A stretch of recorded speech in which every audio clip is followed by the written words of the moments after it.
So we've just navigated the intricate pathways of logical reasoning. Now let's pivot to how we actually do science, the nuts and bolts of method. Think of it as the GPS for navigating the vast landscape of knowledge. It's not magic, it's a structured set of steps our minds take to stumble upon, or rather arrive at truth. And crucially, there's no one-size-fits-all method. Physics needs a different toolkit than biology, which in turn differs from history. Each field has its own unique recipe for discovery. So, what are these fundamental tools? Analysis and synthesis. Sounds simple, right? But hold on. Philosophers love a good semantic debate, and these terms have been through the ringer. First up, Kondiak. He's pretty straightforward. You break things down, that's analysis, like taking apart a clock. Then you put them back together, that's synthesis. Simple enough, like dismantling a toy versus building it again. But then, the Port Royal logicians, borrowing from geometry, flipped the script. For them, analysis wasn't just breaking down, it was a regressive hunt. You start with a proposition, say, the angles of a triangle sum to 180 degrees, and you work backwards, asking what conditions must be true for this to hold, until you hit bedrock, a known truth. Synthesis, then, is the reverse journey. Starting from that solid ground, you climb back up to prove your original statement. Think of it like exploring a cave. Analysis is mapping the tunnels back to the entrance. Synthesis is retracing your steps to show others the way out. Here, analysis finds new stuff. Synthesis proves what we already knew. Then Kant comes along and throws another wrench in. His analysis is about digging deeper into definitions. If you define a triangle, analysis lets you deduce properties already hidden within that definition, like the angle sum. It doesn't add anything new, just unpacks what's already there. Synthesis for Kant is the opposite move. It's about creating something new, laying down fresh principles that analysis can then explore. They're not just different orders, like climbing and descending a mountain. They're fundamentally linked, one providing the material, the other the structure. You can't really do deductions without principles, but those principles need development too. It's a dynamic interplay. Okay, so we've got these methods. But are they actually useful? Some folks think methods are just bureaucratic hurdles, slowing down the creative spark. Others argue method is everything, the entire point of science. Where do we land? Well, let's be clear. Method isn't going to conjure up Einstein out of thin air. Genius, invention, that spark of creativity, that's something else entirely. No method can guarantee that lightning strike. What method does do is act like a reinsman for that wild horse of genius. It keeps it focused, prevents it from galloping off into dead ends or chasing phantoms. So, while method doesn't birth the idea, it's essential for nurturing and validating it. Think of it this way, method is indispensable. It's the scaffolding that allows the grand edifice of science to be built. Without it, even the most brilliant mind would likely flounder. Method is to the mind what a chisel is to a sculptor or a microscope is to a biologist. It extends our natural capabilities. To proceed methodically, systematically, rationally, that's simply the most effective, the most human way to tackle complex problems and seek understanding. It's about efficiency and reliability in our quest for knowledge. Let's zoom into the mathematical sciences. Math seems super rigid, all rules and proofs, right? But even here, there's a two-step dance: invention and demonstration. First, you gotta invent the theorem. How? Not by following a recipe book. This is where imagination reigns supreme. Think of mathematicians like artists, sketching, playing, having insights. There's no magic formula for this spark. But once that insight hits, there's one non-negotiable rule: you absolutely must rigorously verify it. No cutting corners. This inventive phase is like the synthetic part. You're building something new. Once you have your candidate theorem, then comes demonstration. This is the deductive heavy lifting. You tie your new idea to the existing body of mathematical knowledge. What are the tools? Definitions give you the raw material, the concepts you're working with. Axioms are your rulebook, the self-evident truths you start from. Like equals added to equals are equal. And deduction is the engine, the logical process that churns through the definitions and axioms to build the proof. Interestingly, the text argues that all axioms boil down to the fundamental principle of identity and contradiction. Basically, A is A, and you can't have A and not A at the same time. Everything else is just fancy packaging around this core. Now, let's switch gears to the physical sciences. Think physics, chemistry, biology. Again, two main acts, finding the laws that govern nature and proving those laws. It all starts with observation. Before you can explain why leaves fall, you need to know precisely how they fall, when, under what conditions. Observation is about gathering facts, the raw data of the world. But this isn't passive sightseeing. The observer needs serious chops, attentiveness to catch every detail, intelligence to sift the wheat from the chaff, exactitude to record accurately, and crucially, impartiality. Don't see what you want to see. Bias is the enemy here. Observation gives us facts, but laws don't just jump out. We have to extract them. This is where invention kicks in again. Facing a pile of facts, the creative mind forms a hypothesis, a tentative explanation, an anticipated law. How do hypotheses pop up? Often through analogy. We see something happen in one context, and we think, hey, maybe this similar thing works the same way over there. It's like saying, planets orbit stars due to gravity, so maybe moons orbit planets for the same reason.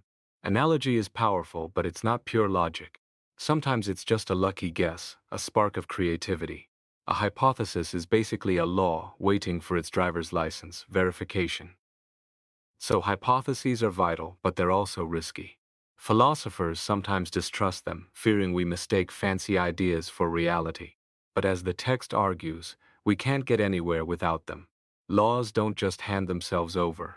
However, we can't just accept any wild idea either. How do we judge a hypothesis? Good hypotheses have three key traits. First, simplicity. Nature often does things elegantly. While we shouldn't assume simplicity beforehand, the fact that the laws we've found so far tend to be relatively simple supports this preference. Occam's razor, anyone? Second, it must explain all the known facts. If your hypothesis clashes with even one piece of solid evidence, it's toast. Third, and perhaps most importantly, predictive power. A good hypothesis doesn't just explain what we already know. It predicts something new that we can then go look for. If that prediction holds up, the hypothesis gets a massive boost in credibility. Think Newton's laws predicting planetary motion, or Einstein's predicting light bending. The text uses a nice analogy. Facts are like points scattered on a page. A hypothesis is the line you draw connecting them, ideally forming a smooth curve. A good hypothesis draws a plausible curve through the points, explaining the pattern and suggesting where the next point might lie. Once we have a promising hypothesis, how do we prove it? Through experimentation. Now, some philosophers get hung up on the difference between observation and experiment, passive watching versus active doing. But the text rightly points out, this is often misleading. An astronomer patiently scanning the sky is actively observing, potentially discovering something new. The key isn't necessarily whether you poke things, but whether you're testing a specific idea. As Claude Bernard put it, a hypothesis is the guiding idea behind any experiment. Once you're looking for something specific to confirm or refute your idea, you're experimenting, whether you're shaking test tubes or just staring intently at a nebula. After a law seems established through experiments, we need to generalize it. That's where induction comes in, moving from specific cases to a general rule covering all possible instances. So demonstration in the physical sciences involves both rigorous testing and broad generalization. This leads to a critique of pure observation-based sciences. Think meteorology or natural history. Do they have laws? Hardly. They mostly just collect facts, classify them, tell stories. Why? Because laws require hypotheses, and hypotheses require testing and verification via experimentation and induction. Without these, you can't establish genuine scientific laws, only historical accounts or descriptive catalogs. True science, in the robust sense, demands explanation, which inherently involves laws. Okay, let's talk about the natural sciences, specifically focusing on those that don't rely heavily on controlled experiments, like natural history or botany. Their main job isn't discovering universal laws like F equals ma, but rather ascertaining and organizing the sheer volume of facts about the natural world. Given the infinite variety of plants, animals, rocks, etc., how do we even begin to grasp it? We classify. It's the essential tool. Why bother? Two main reasons. First, practicality. Our brains can't handle infinite data streams. Classification imposes order, making it easier to remember and recall information. Second, it's deeply satisfying. We believe nature has an underlying order, a plan. By classifying, we're trying to uncover that design, to see the architect's blueprint. It tickles our sense of pattern seeking. There are two types of classification. Artificial ones are like creating neat filing cabinets based on convenient labels, say, grouping birds by color. It helps organize but might miss deeper relationships. Natural classifications aim higher. They group things based on their true relationships, their intrinsic nature. Think Linnaean taxonomy, grouping organisms by evolutionary relatedness. These reveal the real structure of nature. How do we build these natural systems? By comparing things closely and studying the hierarchy of characteristics. Some features are more fundamental than others. You can't be a bird without being an animal, right? Understanding these dependencies helps create meaningful, revealing classifications. The underlying assumption? That nature is ordered, and this order often reflects purpose or function, what the text calls finality. Now, let's shift focus to the moral sciences, the study of the human spirit. This includes philosophy, social sciences, philology, and history. Let's look at the methods used in the social sciences specifically. Politics aims to figure out the best way to organize society. Historically, it was approached like geometry, abstract reasoning, ideal forms. But today, more like the physical sciences, rely on observation and experimentation, using history as the lab to see how societies actually function. Law, though, is different. It deals with rules and applying them. Its primary method is deduction, starting with legal principles and figuring out how they apply to specific cases. Political economy used to be very abstract, theorizing about interests. But now, it's much more grounded in observing and analyzing real-world economic activity and historical trends. Reasoning is still key, but it's enriched by empirical data. Philology, the study of language, is like the natural sciences in its approach. It seeks the laws governing languages, whether individual ones or across families. It's inductive, moving from specific linguistic facts to general rules, and heavily uses analogy, especially in comparative philology, to understand relationships between languages. History presents a unique challenge. The past is gone. We only know it through testimony, what people who lived then told us. So how reliable is this testimony?